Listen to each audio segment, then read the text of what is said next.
Hello, good afternoon. My name is Becky Metcalfe, and on behalf of Design Centre Chelsea Harbour, a very warm welcome to Conversations in Craft. A little bit of housekeeping first of all, because we're recording the session. If you could be very kind, just turn your phones off, that would be brilliant. Well, prepare to be surprised and amazed by the wit and talent of Barnaby Barford. We are so thrilled that he's with us today, and equally delighted that Grant Gibson is here.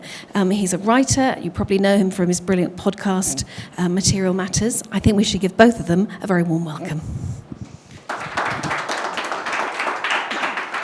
Thank you very much, everyone. That's very kind. Are you feeling amazing and surprising? Amazed and surprised. Yes. I've been joined by Barnaby Barford, who I suspect most of you know since you've paid money to come here, which is great. But just in case you don't, Barnaby is a multimedia artist who's been compared to, amongst others, Jonathan Swift and William Hogarth. As you say, he works in many, many materials, but he seems to constantly return to ceramics. He's been described by Alan Graves, who is the senior curator of ceramics and glass at the V&A, as being brilliantly puckish and something of an agent provocateur. So we'll see how much of a provocateur you are this afternoon. I'm quite keen to know a little bit about you, if that's okay, because it's always good to know who we're speaking to. You're a bijou, but very charming-looking audience, by the way. So can I get a show of hands? Do we have designers in the room? I know you're designers. You're looking very, very shy. Don't be shy. Why I'm doing this? I'll tell you for why I'm doing this. I'm doing this because at the end we're going to have questions, and it's like muscle memory. I'm quite keen for people to get used to doing that. Do we have makers and artists? Nice to see you. Many years ago, I did one of these, and I did this kind of thing. And at the end of the session, these two incredibly irate women came up to me and said, "We're curators, and you never mention curators." So as a result of that, any curators in the room? Anybody I've missed out? They're not entirely certain why they're here. They come to entirely the wrong place. No, students. I haven't mentioned students. No students. Oh, sort of. Not sure. I don't really want to. Oh. You're very welcome. Okay, so look, the deal is Barnaby and I are going to talk for about 40 minutes. We'll have 5, possibly 10 minutes of questions. Fundamentally, we're going to talk about his life and career. We're going to talk about ceramics and your journey. I hate that word, but that's what we're going to do. We're going to talk about your journey through the art world. I mean, I guess, Barnaby, in the first instance, it'd be good to know ARTEFACT is a high-end craft fair. Craft, what kind of role does craft play in your practice? How important is craft to what you do?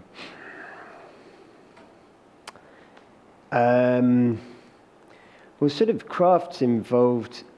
I mean, I suppose it depends how that's sort of defined, really. When I was at college, there was all this sort of conversations, craft or art or design or this and that, and I think it felt like we were in a generation that didn't really matter, didn't really kind of engage too much in those conversations, and just sort of wanted to make the things that we wanted to make. And but I mean, I like well-crafted things. I like I like making things, and so I think no matter what you end up making, there's still a sense of design and craft within any practice, whether you're making film or drawings or sculpture or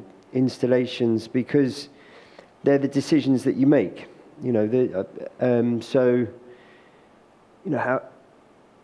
Understanding a making process enables you to create the thing that you want to make at the end. So sort of understanding, having a deep knowledge really of mainly industrial ceramic processes enables me to make sort of all sorts of work, because you understand what the makers in each of those stages are doing. So you can either push them to make something really difficult, or play with that process and interfere with it. So, I think it's,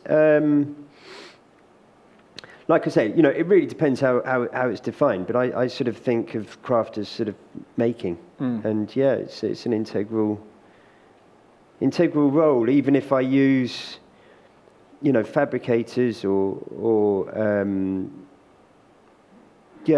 factories, then, you need to be able to have that conversation with them. Yeah. I mean, can we talk, because I was intrigued, I mean, we're going to talk mainly about ceramics, but about some of your other work as well. And when I went over to your studio to record a podcast about your relationship with ceramic, I was quite intrigued because there's this notion of a country potter doing their thing, and your studio is in this industrial estate just off the North Circular. Yeah. I mean, it is gritty, I suppose is the word. Certainly industrial. Yeah. Can we maybe describe for the audience where it is you work, and also why you chose that particular spot? Well, just as a bit before that, when I left the Royal College, I didn't have a studio, and sort of started working on my kitchen table. And I suppose you sort of end up making the work that you can make in the space that you can make. And then that turned into the spare room, and then that turned into, we moved house and had a bigger spare room. And then when my wife was pregnant with our eldest, we were just like, should really find a space. And I was looking for artist spaces, and there was some lovely spaces, but they all had small doors, and small corridors. So you couldn't really just think about making bigger work. And I wanted to sort of change the work that I was making. And then I found this industrial space just down the road from where I live. It's about a 10-minute cycle. And I remember, it's got a roller shutter, and I just thought, great. But I remember first being in there, just sort of having a cold sweat thing, going, God, it's way too big. What am I going to, it's way too big. What am I going to do in here? It's massive. And then, very quickly it becomes small, and you have to build stuff, and then ended up getting a second space. So, yeah, it's an industrial space. My next door neighbour does sundries for fish and chip shops, and somebody behind me makes food for the NHS, and there's people that make gelato and fix smart cars and sell bulbs, and no other artists. I was going to say, it's not an artist's enclave, is it? No, there's none. Although Blocks has just opened behind me, which is an incredible makers space. So I'm sure there'll be a big shift. And actually, they've knocked down all the factories, and there's a big film studios there now. Okay. So, the changing face of Enfield. Yeah. Can we talk about your background? Yeah. Well, I mean, when did ceramics kind of enter your life? Were you busy making as a child, or how did that work? I mean, I'm actually doing a talk with Fired Up 4, the charity, on Thursday. And they asked us, what was your first bit? And I remember doing a Saturday class, I think just so my mum could get us out of the house, a Saturday art class. And, I remember working with clay then, and working with clay at school and stuff, but never any sort of great affinity. And it wasn't until I did I wasn't never really sure what I wanted to do. And then I did a foundation course, and then, like making, never really sure what I wanted to do. So I went to the University of Plymouth and did a 3D design course, just because it had lots of different materials. But it was always going to be art and design. Was that, I mean, did that run in the family, or making? No, not at all. But I always enjoyed making.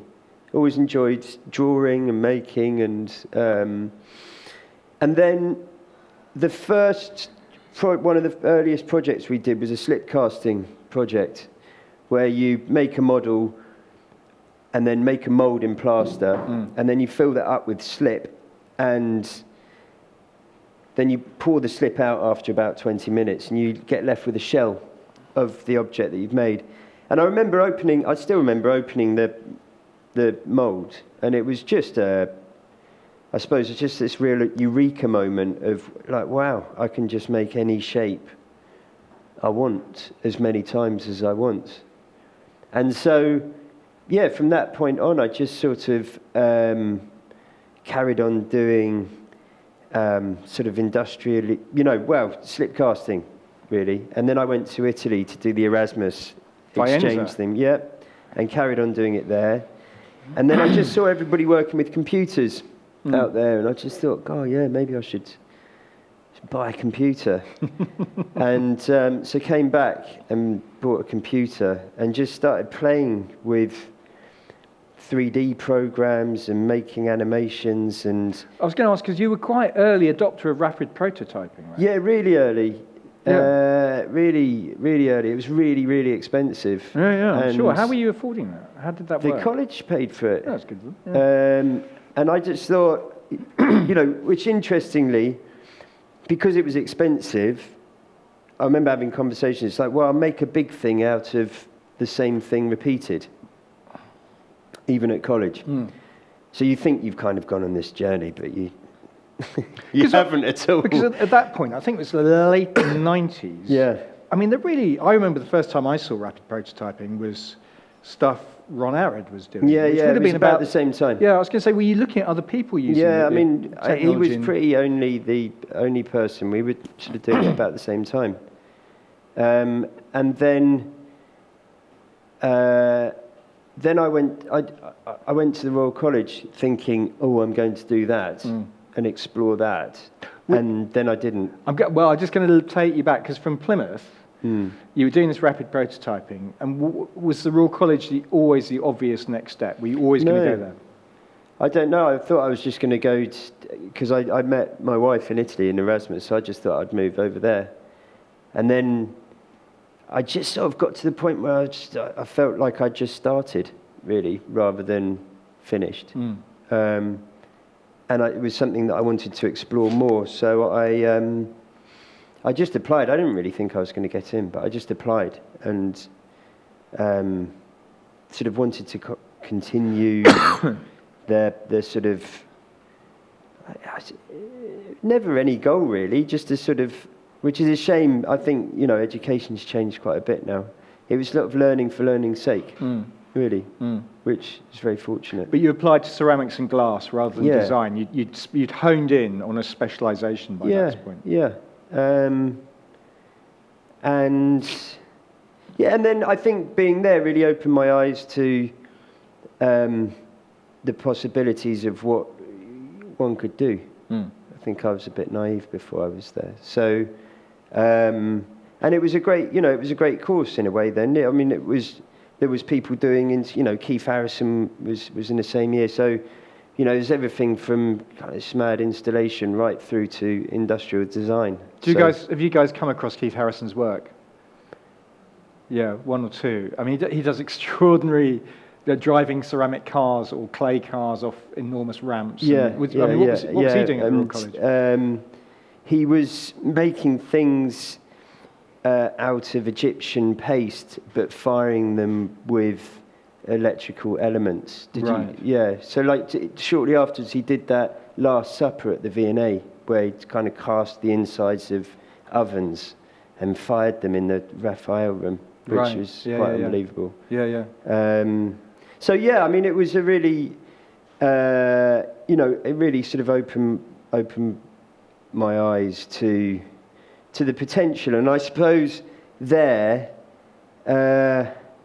I sort of, because it's interesting you talk about craft really, because those conversations were going there, it was quite, I've always seen in ceramics there's a sort of big potential to, I mean, there's all of this history, going way back, but then also this sort of studio pottery and this sort of awkwardness as well sometimes, which it feels like it's sort of dissipated now, but awkwardness around, well, just like craft art, and I always just saw a big potential to sort of play with it, because I mean it's got such a fantastic history and we've got such an interesting relationship with it as a material.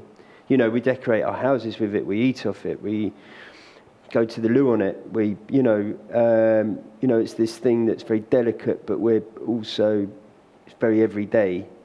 And so, yeah, I mean, I always thought there was lots of potential to play with it and to play with our sort of preconceptions of it. Well, you did play with it, didn't you? I mean, your piece that you graduated with was called Conversation Pieces, Conversation which Piece, involved projection onto plates. Yeah. Tell me a bit about that. I was cutting up plates and cups at the time with a friend, Lee Harrison, and we were sticking them together into sculptures. And I did another project, and I remember I went for a tutorial, and the professor, Martin Smith, said, "Oh, yeah, you should really need to do something else as well." And I was like, and I thought, you know what, I'm just going to go and make loads of videos because that'll stick it to them. And then I was speaking to my tutor. Was that what you wanted to do, by the way? Yeah, Stick it to them? yeah. I was just annoyed. And then my tutor, Jefford Horrigan, who's brilliant. We were chatting, and he was like, "There's always this third thing with your work. What about just have a think?" And then I remember even doing the drawing. I was like, "What can I project onto? What can I project onto?" And I thought, I remember doing the drawing. I was like, I could project onto a plate. And then I don't know, and then ideas snowball, don't they? And so I took the willow pattern and sort of cut out all of the characters and the tree and everything. And there's this story behind the willow pattern, like forbidden love and this sort of tragic love story. And so I animated the plate. I animated the story of the characters playing out the story. And then on the other plate, there was I wrote the words to the story. So you kind of, for couples that don't have anything to say at the dinner table, really.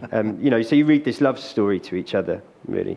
Right. And it was interesting, sort of before projection mapping and everything like that. But it's funny, films sort of and videos sort of played a role all the way through, really. So. Well, we're going to come on to some other films that you made, but I mean, as we're watching these images roll behind us, one of the things, and there's plenty of them on this roll that you've created for us. I guess the thing that first brought you to wider attention was the figurine work. Yeah. And I'm interested to know how that started, because that wasn't a product of the Royal College of Art. That came afterwards. No, I was cutting up plates and cups and bowls and making these sort of pictures. So the cutting with thing the friends, had happened. and then I thought, it's one of those things where you don't really know where ideas come from, and I thought I could do it with figurines. So I started collecting figurines. And then it got to a point, I didn't have a studio or anything, and it got to a point where my wife, or my girlfriend at the time, just said, "You've got to do something with these, otherwise we're going to chuck them away." And so I just bought a Dremel, and just on the kitchen table, just started cutting them up. And I just thought that they'd be sort of some Frankensteinian type creations. And immediately they became about they became actors, really, and they became. It became about the relationship between the characters on these plates, which were stages. So yeah, immediately, and it's sort of one of those things that started thinking. I was like, well, I quite like this. I think it's got some potential. So I just carried on making them. I just carried on and carried on, and. Within that, I did some amazing projects, really fun things. I did the wallpaper fashion pages one time. They just said, "It's up to you, do what you want." So I just made all of these little figurines, all dressed in, Prada and Gucci and Louis Vuitton. I mean, can I ask this notion of, or interest in satire and being compared to Jonathan Swift and William Hogarth, that kind of thing, where did that come from? Is that something deep-seated, deeply rooted within you? It seems to me that much of your work needs to make a comment on contemporary society. Yeah, I suppose my understanding of that, when I was much younger. He says, we all obviously. were. But I was just really making without sort of not without thinking, but not without analysing too much what I was doing at the time. And I think, I've always been interested in people and, watching people and thinking about people. And, these figurines were people. And it just sort of felt natural that, it sort of came quite naturally of the, in these scenarios, and what are these scenarios, and what are they saying to each other. And then as I sort of started to go through, it became a lot more sort of focused. Each sort of body I worked sort of became more focused and perhaps more political and more maybe more incisive as I sort of went down the road with it, until I just decided to stop making them. I just sort of had enough, really. Yeah. And I think that was a point where I thought, right, I sort of know what I want to explore, and now I want to sort of do that with something else. Your gallerist, I'm never sure if that's a word, but people use it, but I'm going to use it. Your gallerist, David Gill, has described you as tortured. Do you think that's true? Yeah, I mean, I don't know. I like it when it's difficult, really. So once I know how to do something, it sort of loses its appeal. But yeah, I like to. I think a lot of artists are, aren't they? You want to try and make good work, or the best work that you can do, and try and sort of push yourself to make something good that you think's good at the time. Fair enough. No. But I mean, you've talked about, and we've discussed in the past, this notion that you feel you never quite fit. Yeah. Can we describe how that feels, and maybe how that influences your work? Yeah. It used to really bother me. Not bother me. I used to kind of stress about it a bit and be like, oh, I'm not this and I'm not that, and I don't fit here and I don't fit in any area really. But I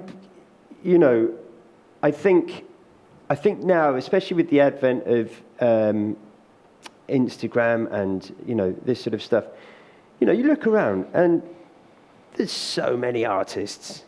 It's absolutely saturated, and people are making incredible work, right? From all across the globe.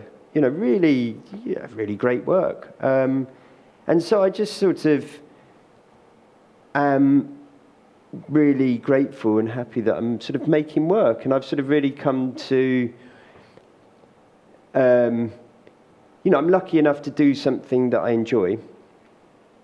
But I think the second part of that is to make sure that you enjoy doing it, because I think sometimes you kind of get wrapped up and. Yeah.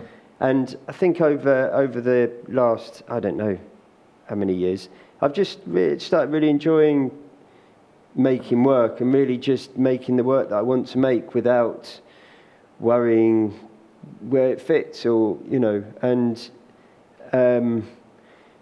just making your own space.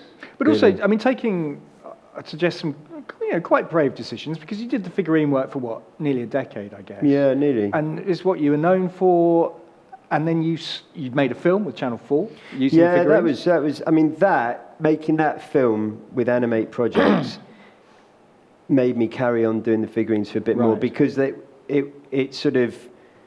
I don't know what the word is. Doing that. Before then, I wanted to scale things up, and then suddenly you're in a cinema seeing the figurines, and they're sort of 10 foot tall, and that sort of was like, okay, cool. It is amazing, isn't it? Cinema has this. I organised, co-founded a film festival about making actually a few years back, and it is extraordinary seeing these films, which I hadn't been responsible for, but I was responsible for programming in some way, and it does have this kind of like, wow, that's great, and just working with time, is really lovely, and working with a group of people that sort of all knew what they were doing, but because you were the director, there's a real sort of well-worn hierarchy in making films, and everybody's sort of has ideas, but then you get the final say. And it was a really lovely process, and worked with sort of Nexus Productions, which were awesome. So do you remember? Did you wake up one morning and then go, I can't do any more figurines. I'm completely done with this. Was there a kind of epiphany? I mean, it was gradually coming, and then I just said, right, I've got to stop. And then I sort of knew that I wanted to do the 7 Deadly Sins. That was there, and I thought, I want to make some big pieces. And then I just sort of spent 3 months reading, which I've just told you I really struggle with, and exploring the 7 Deadly Sins, and trying to, as I do with a lot of work, is sort of do a lot of research, really, and thinking and reading and trying to understand things from sort of medieval times onwards to sort of contemporary thoughts about a subject. And then I just sort of tried to develop a new language, really. So the 7 Deadly Sins were a series of 7 mirrors. Mirrors, which were kind of decorated with ceramic. Yeah, they were covered in thousands of porcelain and ceramic flowers and leaves, each with... So the first one that's on here is Avarice, which I made myself in the studio, made all the pieces and everything. And then that took me months, and I think there's about 9,000 pieces on there. And then I realised that, I've got the exhibition in 12 months, and I've got 7 more or 6 more to make. So I started working with a couple of factories. To make the pieces. I mean, 2 questions. 1, why mirrors? And 2, do you find it difficult outsourcing? You don't have a problem with that? Right. So why mirrors was, I wanted to create. I didn't want a sort of passive sculpture.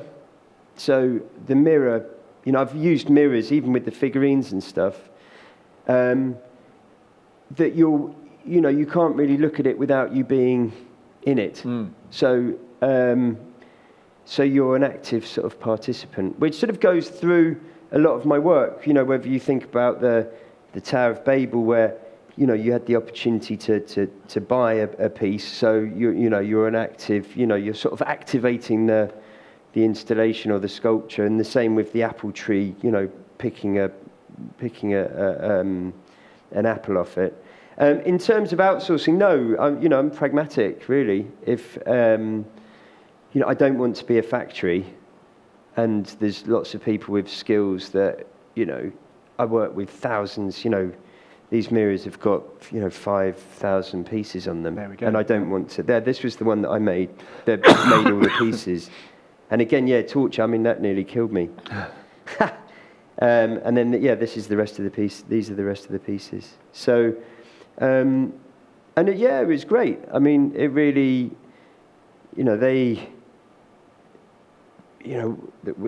we sold them all, and there was like an edition of 3, I think, of each one, and it really sort of like snowballed, and I suppose for the first time enabled me to have a bit of a buffer to really explore different things.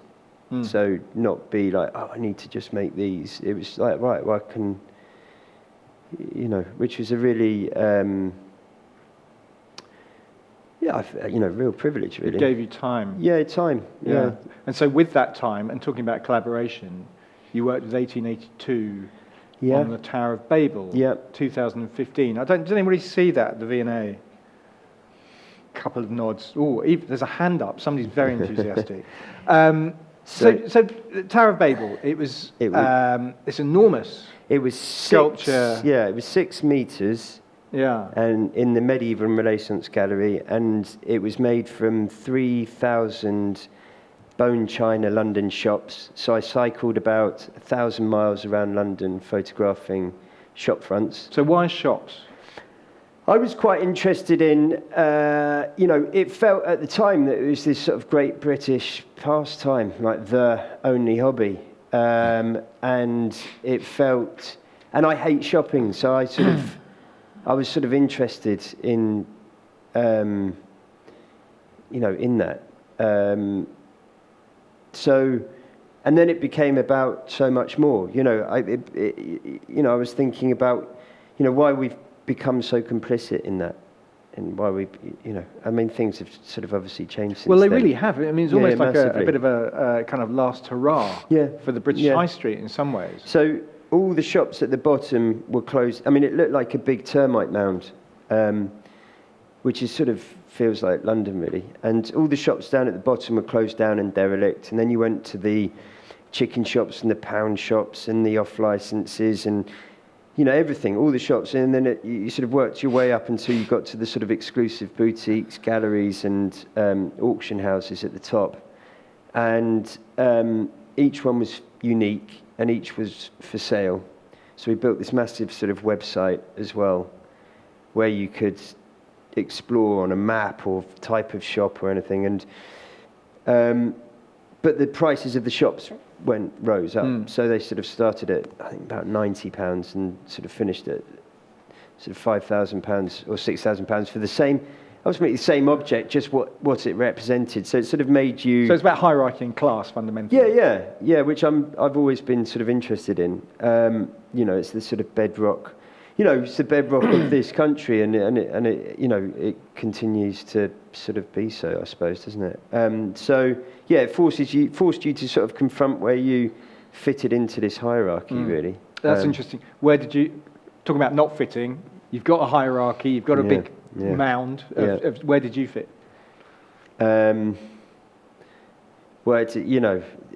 Purchasing power. I really like the derelict shops, obviously, but there's plenty of those now. But it was, it was amazing. I mean, it was this sort of monumental thing, but really local. I mean, you saw people that hadn't been to the V&A before, and they'd come in, and they'd spend hours sort of looking, and because they could see their street and their local shop there, and I got so many. Such amazing feedback from people whose shops are on there that their mum has had for like 80 years or something like that, and just hearing all of these. I wish we could have built a program around it, but it was, it was pretty tense, and and I think hearing a lot of people, they said, "Oh, you changed the way I look at shops. You changed the way I look at the high street. You changed the way that I walk down the street. I don't look the same way," which is incredible, really. Did it change your view of London? Yeah, I mean, I still love shops. I still not shopping shops. Not the verb in them, but okay. And I mean, I've just the project was put on hold, and hopefully we're going forward with it, but doing one with Musa in Malta, a museum there, and doing like the whole of Malta, celebrating, and not a, it's really, the one about London was, I suppose a critique of London, and this is a real celebration of communities, of heritage, and the sort of people of Malta, which shops do. Each one's a business, and it's a house. It's blood, sweat, and tears put into this, and each one's got its own story, and you could just go, right, I'm just going to look at typeface and look at it, or just architecture, or there's just so much. There's so much. It's just so many levels for me that it's. I think they're endlessly fascinating. Was it always going to be in ceramic? It was each piece was in bone china. Was that always? I don't know. Was that always the obvious thing? Yeah, I don't know. I mean, I don't know what else it could be in. I don't know. I mean, I think once it's sort of what we were speaking about earlier. If you know a process and a material very well, then you end up sort of thinking in it. But what I wanted them to be was, incredibly, how they worked on them. I mean, usually you'd cast 50 in a mould. We cast sort of 20 to keep the sizes exactly right.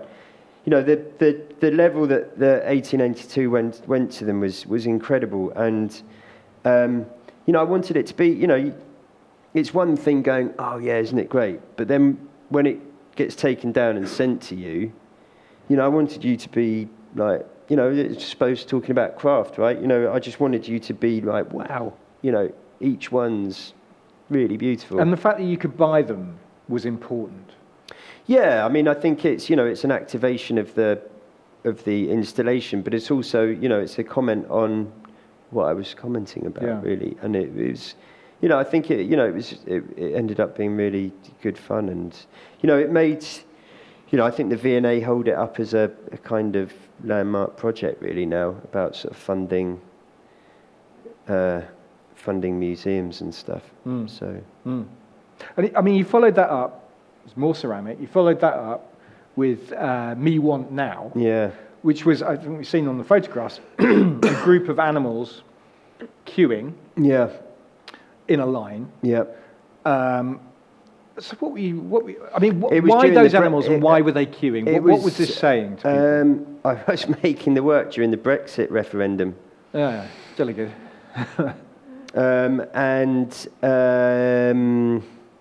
I'd sort of wanted to do animals. I'd made the Tottenham foxes before, which had pictures of the 2011 London riots on them. And I sort of thought, I could make some more animals. And then what I've got is I've got a model of the gallery in my studio and I work, you know, you've been there, I work a lot with scale models and models, and I find you can just sort of take risks and develop stuff very quickly. And, you know, sort of playing with these animals and, you know, putting them in a queue. And then as that was going, I was well, for a good while, I'd been making these word drawings just in my sketchbook, which were the same word repeated over and over and over again. They look kind of angry. Were they angry? Is that just my interpretation? I don't know. Maybe. Depends what the word was, really. Yeah. And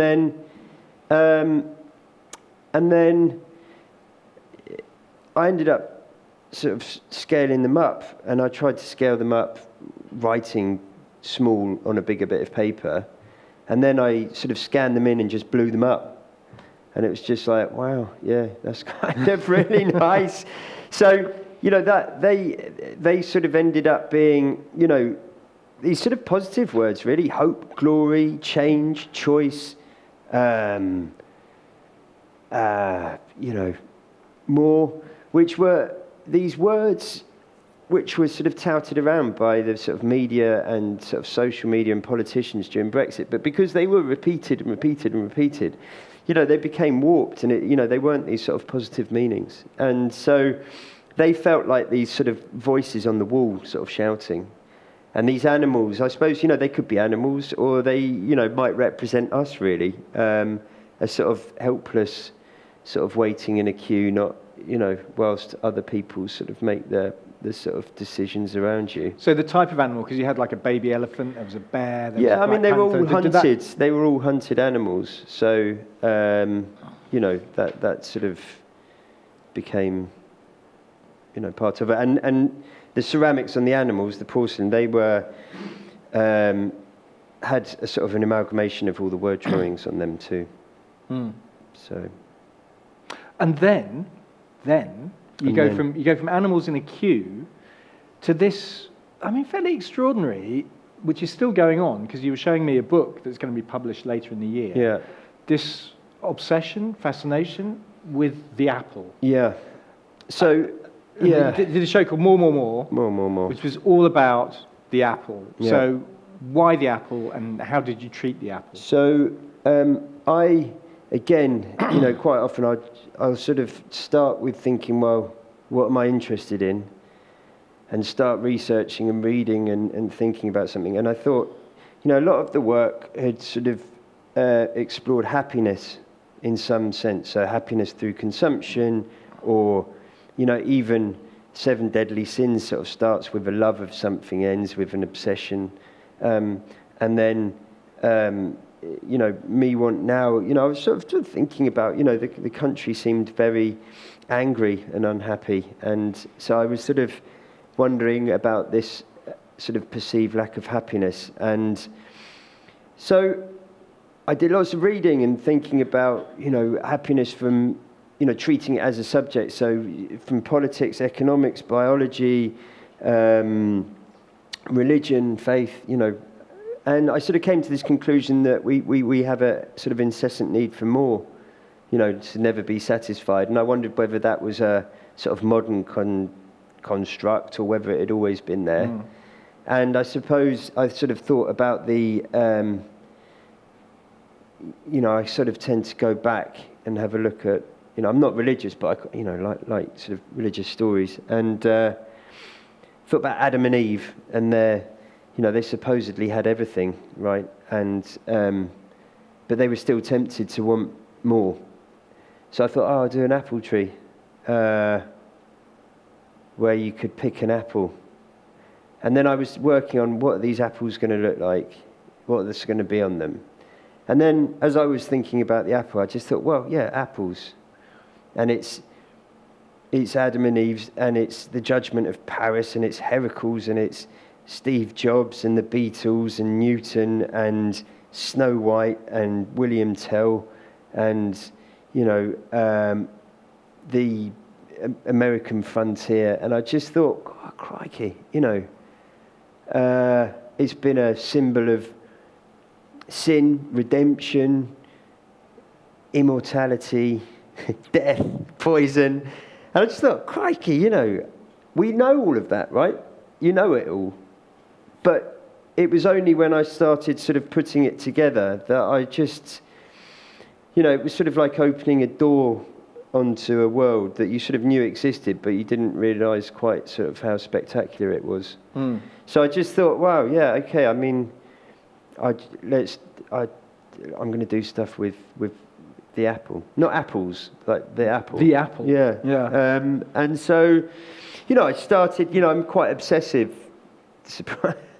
when I get going. You don't so say. I started drawing it and drawing it and drawing it and drawing it and thinking about it and making it and add loads of rotting apples in the studio and, and then started, in the model, I put one of the ceramic apples. I just laid it in the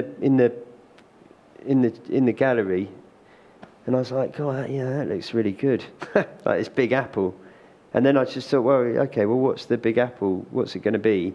And then I had all these rotting apples, and that really felt to me like this. What happens when those in power, have an incessant need for more, and what does that do to the rest of society and the planet and everything else? So you've got these sort of brightly coloured apples that sort of look real and don't look real, that are rotting. I'm very aware that we're coming towards the end of our time. I have a clock here. Oh, 2 minutes, 16 seconds. Heavens. Time for questions. Yes, sir. When you're firing something, the colours, are they always consistent to what you expect, or do you ever surprise yourself? Does something come out? I don't actually fire anything.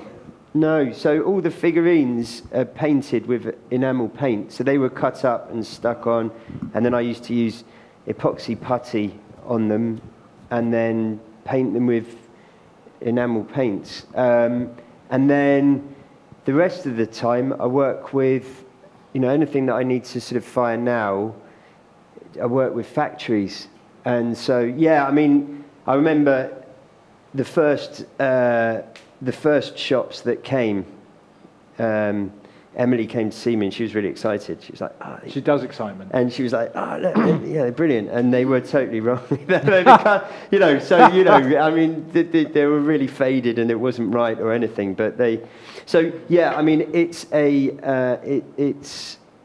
the pain of working with ceramics. I mean, the apples on the tree, we couldn't get right. And then I just said, well, I don't want to risk it, so I'm just going to paint them. So I actually painted them in oil paints, and it was really nice. Each one became a sort of painting. So, I think they were much better than being glazed, actually. So yeah. But it is a problem, isn't it? So the doomsday clock is telling me I have 41 seconds, but I'm going to ignore that. And there's a roving mic, which I should have said before, but there is a roving mic. So do let us know who you are as well. That would be great. I just have a question about your gallerist and the involvement in your work. And I was just interested to know, is your work commissioned by your gallerist, or do you do your work and then you take it to your gallerist? I do the work, so I'll be working on stuff all the time. Like I work all the time. Like I'll be making stuff all the time. Yeah. They might say, we're going to a fair, we'd like some word drawings. But, other than that, but then I'll get commissioned by collectors through the gallery. So they might have seen something and say, we'd like an X, or, Started off initially. Yeah, so things would be in, exhibitions initially, and then they sort of tend to grow and sort of continue from there. So, yeah, and sort of take on a sort of, sort of natural development. So I sort of keep working on things. They become part of my, body of work, I suppose. And your 7 Deadly Sins, is that available to see anywhere, or is that all? No, they've all been sold, but we do. I mean, what's come out of that is sort of more decorative mirrors that are,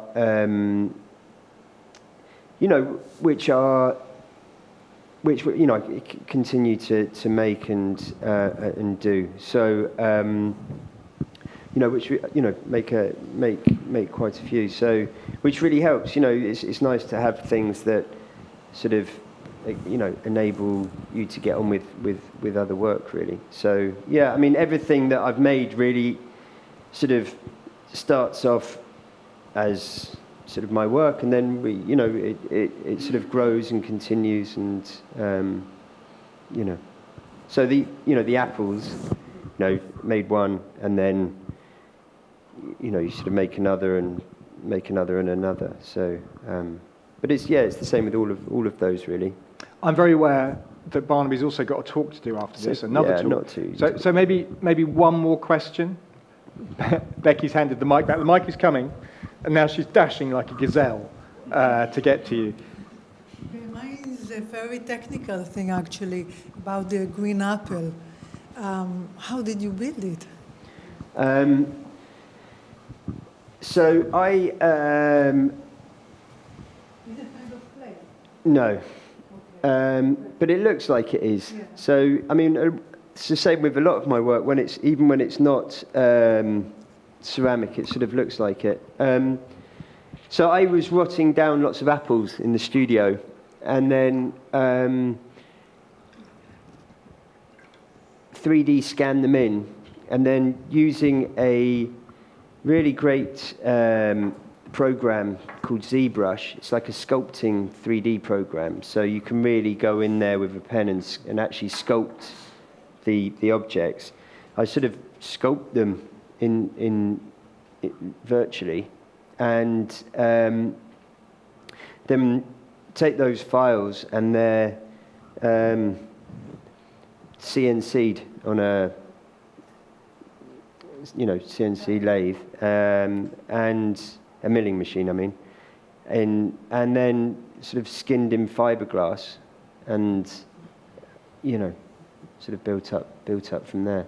So it's a high density foam. Very good. I think I have to call it quits there. Thank you very much for coming. Lovely to see you. Thank you. And I was about to say thank you very much to Barnaby Barford, but you beat me to it with your applause. Oh, Barnaby, gosh, you said that ceramics, we decorate them, you eat off them, it's delicate, it's every day, but you've really taken ceramics to a new level, from those figurines to those amazing animals to the Tower of Babel. They really do mirror contemporary society. I think they deserve another clap, don't you? Thank you. Thank you. it's a pleasure. Thank you very much. Well done. It's good.